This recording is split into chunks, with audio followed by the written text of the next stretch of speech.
Luba Evans, Magnetic Woman Secrets. Today, I have one of my most favorite topics, 7 ways how to ignite immediate emotional intimacy.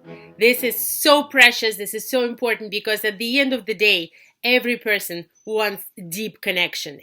Every person at the end of the day wants to be seen, accepted, understood, and feel like they're not alone.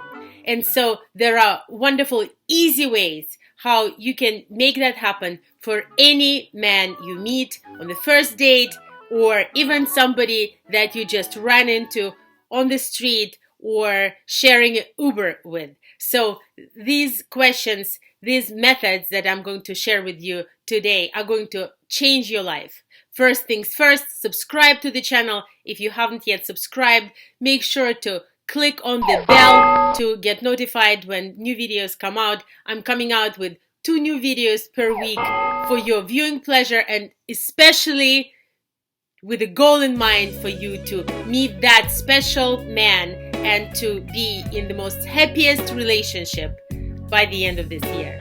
Again, this is Luba Evans, Magnetic Woman channel. Today we are covering 7 ways to create instant emotional intimacy.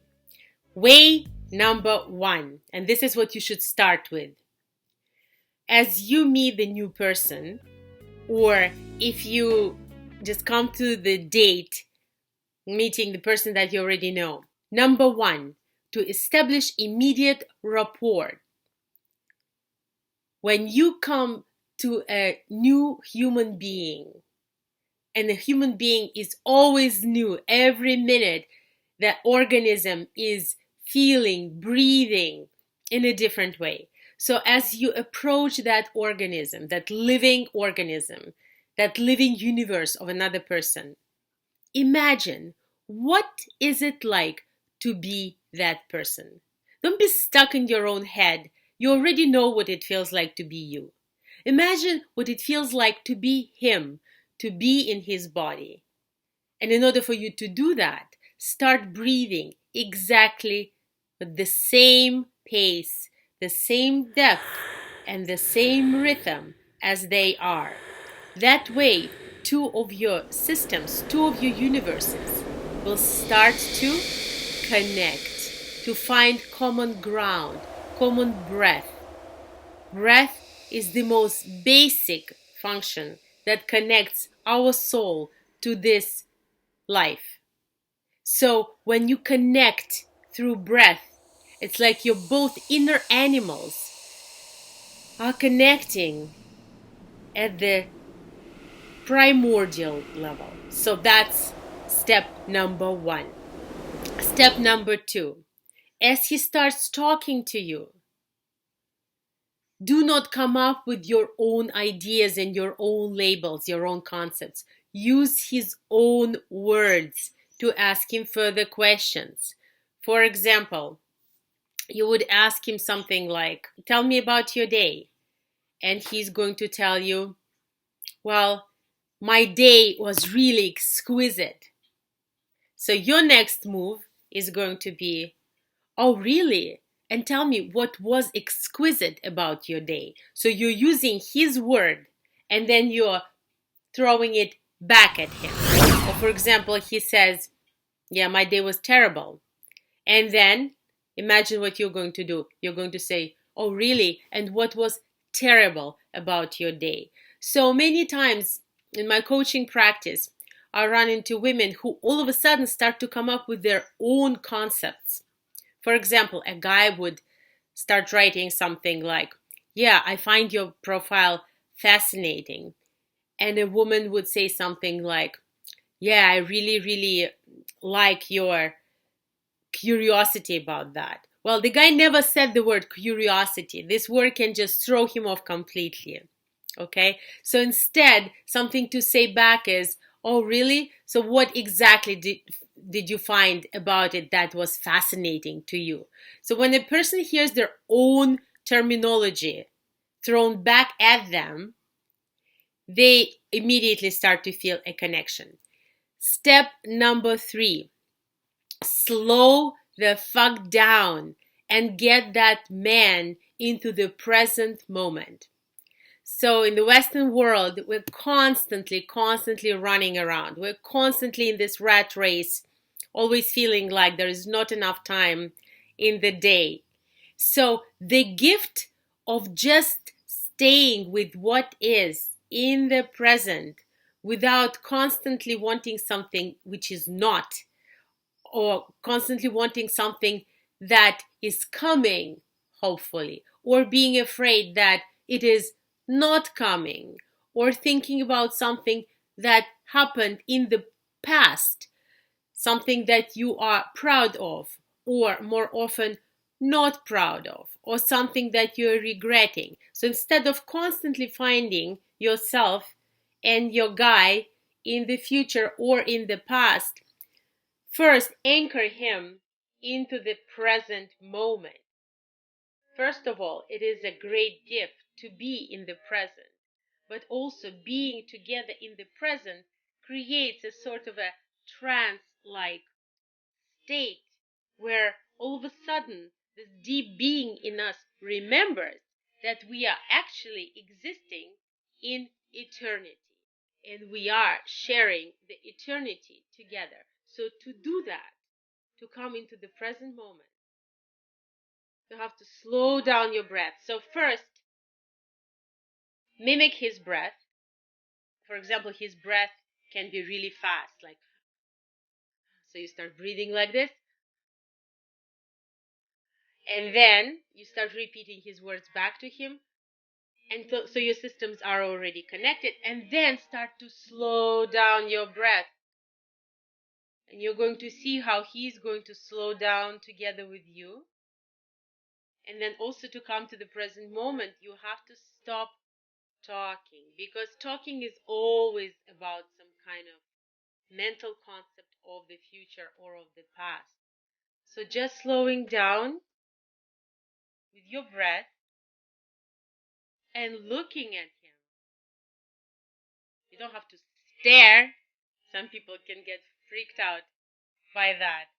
But you can definitely just look at him in a way that you are receiving him. Not in a way that you are piercing him or analyzing him or, God forbid, judging him. But on the contrary, you're slowing down and you're just receiving him. Receiving him.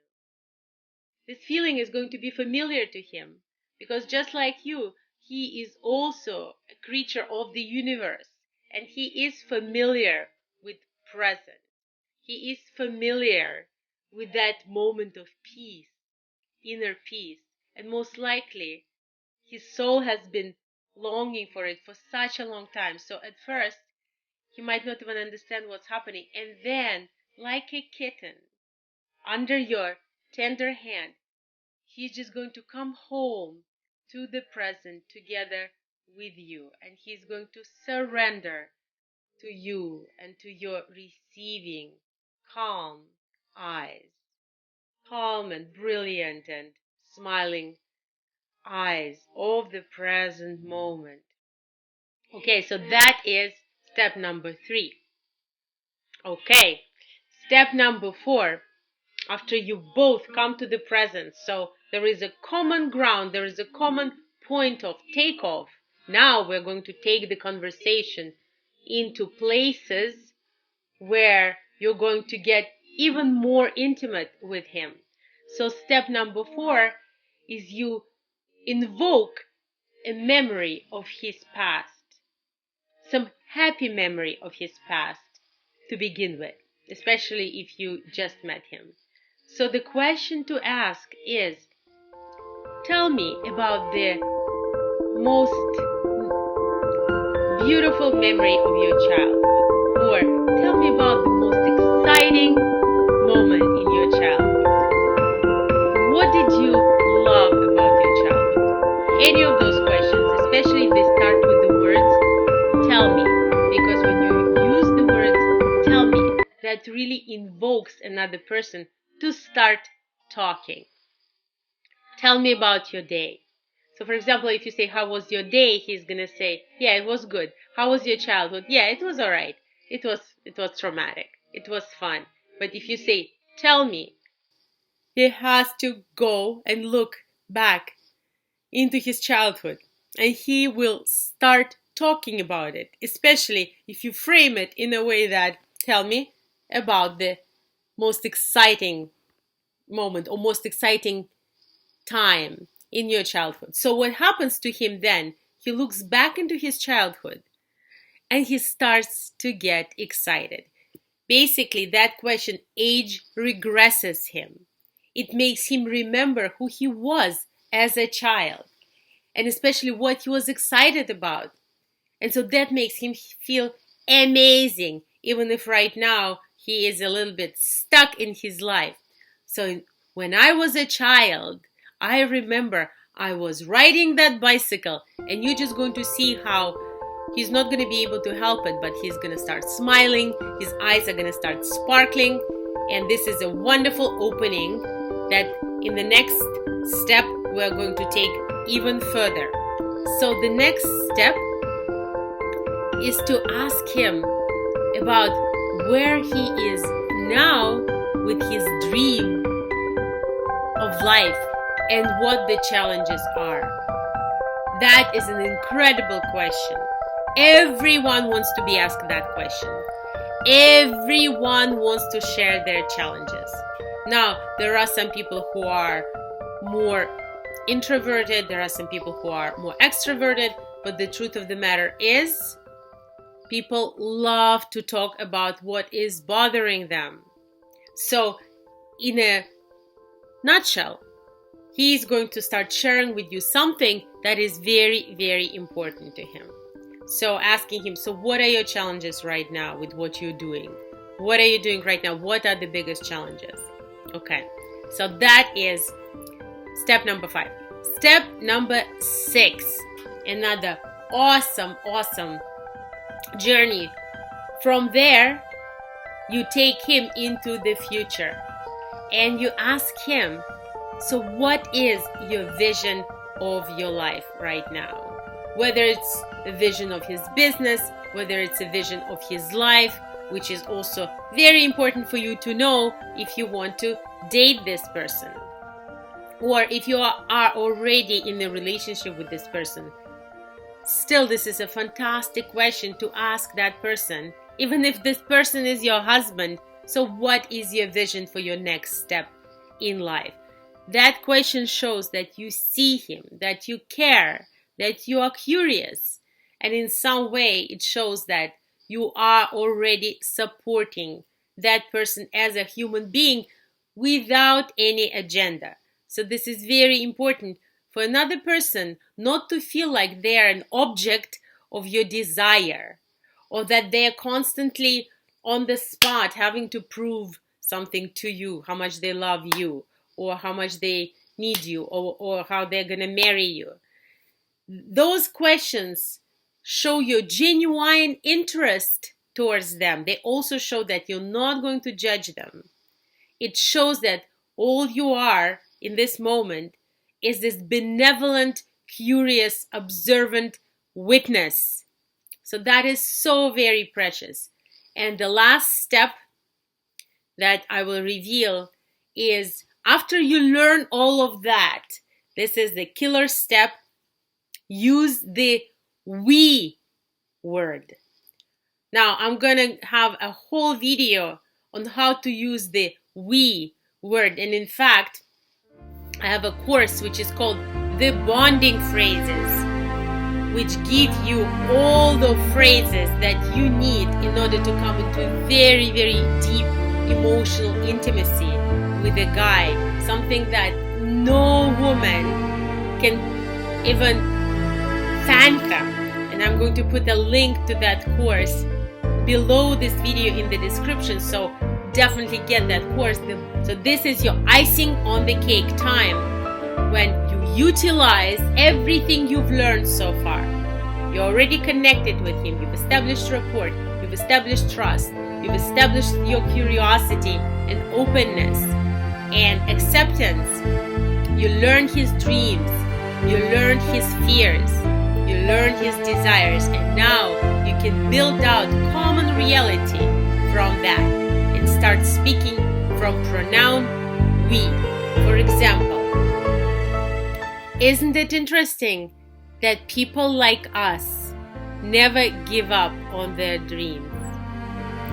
Isn't it interesting that both you and me had that same kind of experience in our childhood? Isn't it interesting that we both want to go to the next level in our lives in this particular way? Isn't it interesting that people like us are always encountering this and this situation? But I just want you to know, we never give up.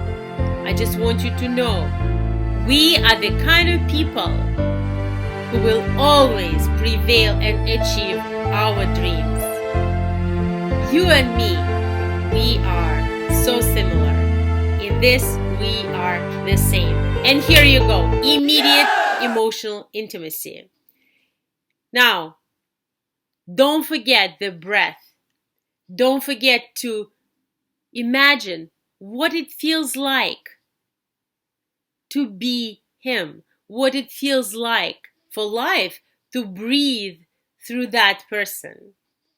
What does it feel like to be in his life, to be in his body, to be in his mind, to be in his consciousness? Once you master that, you will be able to establish immediate emotional intimacy with any person in the world. And not only person, you can even do some of it with a dog.